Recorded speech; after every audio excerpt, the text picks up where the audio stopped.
Oh, hello there, Facebook friends. Sorry, you can hear me probably, but you can't see me. Here I am, Rahul Pathak here, CGCN Spain correspondent, coming to you today from another protest. I remember, if any of you were watching, which I doubt probably, yesterday I was at a demonstration. Yesterday, I can't remember what it was about. Oh, unions and the cost of living crisis. Today, I am outside the Congreso de Diputados, which is eventually Spain's parliament, and I am surrounded by thousands of firefighters. But they're not ordinary firefighters. These guys are they're forestry firefighters. These are the guys that basically, I'm actually going to, there's something quite interesting going on. I'm going to flip this around so you can watch, and I'll carry on talking. These are the guys that have been fighting, defending Spain from all the forest fires that Spain has had this year. Around 400 was at the last count. It's been the worst year in Spain's history when it comes to forest fires. They've lost like 300,000 hectares of woodland, and many of these people, these forest fire workers, have lost colleagues and friends fighting these fires. Now they're out here demonstrating, protesting, because they want a change in their working conditions and a change in their wage. And this is not just an ordinary, oh, we want more money, you know, because of the cost of living crisis.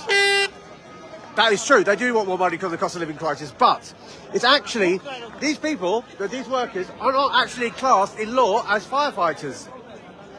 Isn't that strange? They go out and fight fires, you know, they save people's lives, they risk their own lives, but they're not officially firefighters. They work for the forestry agency here in Spain, or the various forestry agencies here in Spain.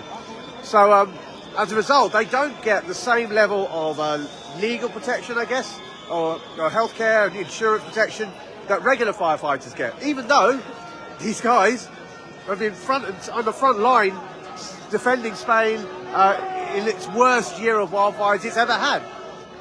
And yet these people are not given a proper title, which means they're putting their lives at risk every time they go out to do their job, but they're not, you know, there's no kind of protection for them. So that's essentially what they're protesting about. I think it's a case of, my opinion, I was staggered when I was researching this story when I found that out. I think what has happened is that their job has really changed out of all recognition. You know, Spain has always had forest fires. You know, it's a hot country. That's what happens. But what has changed last year, or this year, 2022, was the amount and the scale of these forest fires. And with climate change going the way it is, the year that we've had this year in terms of extreme heat, extreme summer, forest fires, wildfires, probably going to happen again. Probably happen next year, and the year after that, and the year after that. So this is kind of the situation we have with the wildfire situation. This is something that's probably here with us for the foreseeable future because of the way climate change is going. So these people are so important. They're so important in terms of doing, you know, of having to be that sort of I think it's called a thin yellow line. They're all wearing yellow. Thin yellow line to battle against the fires. And they say, look, we need a living wage, and also we need a proper categorisation. We need, you know, legal definition. So you know, we have healthcare, we have insurance for a job that, let's be honest, every time these guys go out to do their job, they know they could die. Now, there are not many jobs where it's like, you know, you have that policeman maybe, obviously a regular firefighter, and all those other jobs, they have insurance, they have medical care that takes into account how dangerous that job is.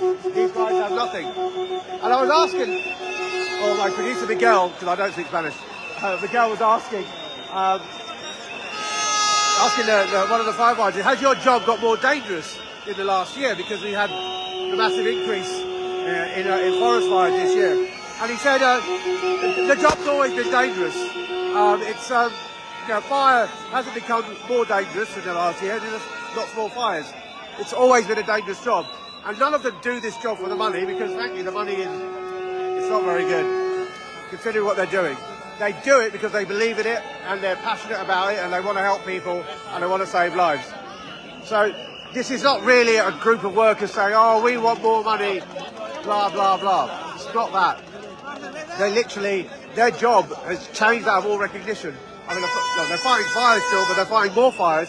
And the thing is, we all know that it's a very dangerous job, physically very dangerous, but also, it's incredibly, it takes a huge toll, it must take a huge toll on you mentally. The things that these guys would see, these men and women would see, and the stuff that they have to cope with.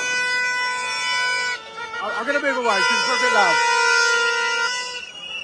The stuff that these guys probably see at any given day must be pretty bad, must be pretty shocking. It must take a huge toll on you. And this year it would have been even more intense because of the amount of fires. I mean, they're only now starting to finish the forest fires here in Spain. They've got, I think, the last few under control. They're still going on. It's a crazy situation, and I find it's a crazy situation that these guys are not classed as firefighters, as real firefighters. But it feels like to me that this is kind of like one of those laws where it's a loophole, and they just haven't got around to changing it yet, but they will change it. I'm sure Pedro Sanchez, the Spanish Prime Minister, will do what he needs to do to get this statute passed to make these guys classified as proper firefighters, because they are proper firefighters. They risk their lives. They do everything that other firefighters do, and this year they've been real heroes. You know, there's been moments here in Spain where it feels like Spain was completely on fire. It was crazy. Every week there was another wildfire. I'm talking, there were huge wildfires. But then a wildfire, Spain and Portugal both had it really bad this year. There was a wildfire in Portugal a few weeks ago. The smoke came to Madrid. Literally the smoke came to Madrid. That's how big it was. All these people are looking at me blankly because I don't think many of them understand English. Well, what's this crazy English person talking about? Anyway, so this is actually a moment of silence. I'm going to walk away. This is a moment of silence they do to remember remember the people that they've lost. So I have to keep talking to you, but I'm going to move away as a sign of respect because obviously they want people to keep quiet. So, but anyway, and that's another good point. There is, incredibly dangerous job. A lot of these people have lost friends, colleagues, doing their job, and it must be pretty tough. And then after all of that, the fact that you don't get the same benefits as regular firefighters, it doesn't really doesn't compute really, does it? The legislation is it's there, the statute's there. They just have to pass the bill, and if that's the problem with Spain, that's never straightforward. It's never straightforward here in Spain. The only thing they got passed recently in that parliament was, I think, a COVID budget, because there was emergency measures needed, and it was Spain was in such a bad way. It's so hard to get anything passed in this country because politics are so polarised here. So it remains to be seen whether they do get their classification changed. I can't see if anyone has an issue with it. What might be an issue is the trying to get a salary increase.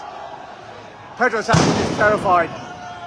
He's terrified if he allows salaries to be increased, it's going to make inflation continue to go up. And remember, Spain is currently suffering from 40-year high inflation rates, so it desperately is trying to keep a lid on that.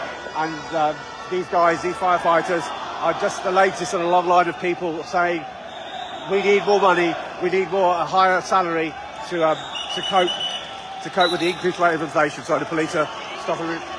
It's all right, mate. I'm not doing anything probably. The police here are unbelievable. I'm sorry. I don't want to get all socialist on me, but the police in this country are like, you have socialists, the people on the other side, they're like that. Unbelievable. Anyway, the firefighters though, they're great. These guys are firefighters. They're fantastic. I think they will get their price, their wage rise. Just a matter of how much it is. But obviously Spain, but the government are trying to have a very delicate balancing act. We're trying to appease these unions, appease these workers, and give them a higher wage, but at the same time trying to keep a lid on inflation, which is it's a real struggle at the moment, and it's resulting in the Prime Minister right now. He's trailing 10 points behind the opposition in the opinion polls. So tough times for him, tough times for these guys, because those wildfires in Spain are going to keep on happening because of climate change, And I'm going to go now and write this package, or edit this package, which you're going to see, I hope you're going to see, on CGTN Global Business, or is it World Today? I think it's a World Today, at 14 GMT. So yeah, watch out for that, and I'll talk to you again very soon. Bye-bye.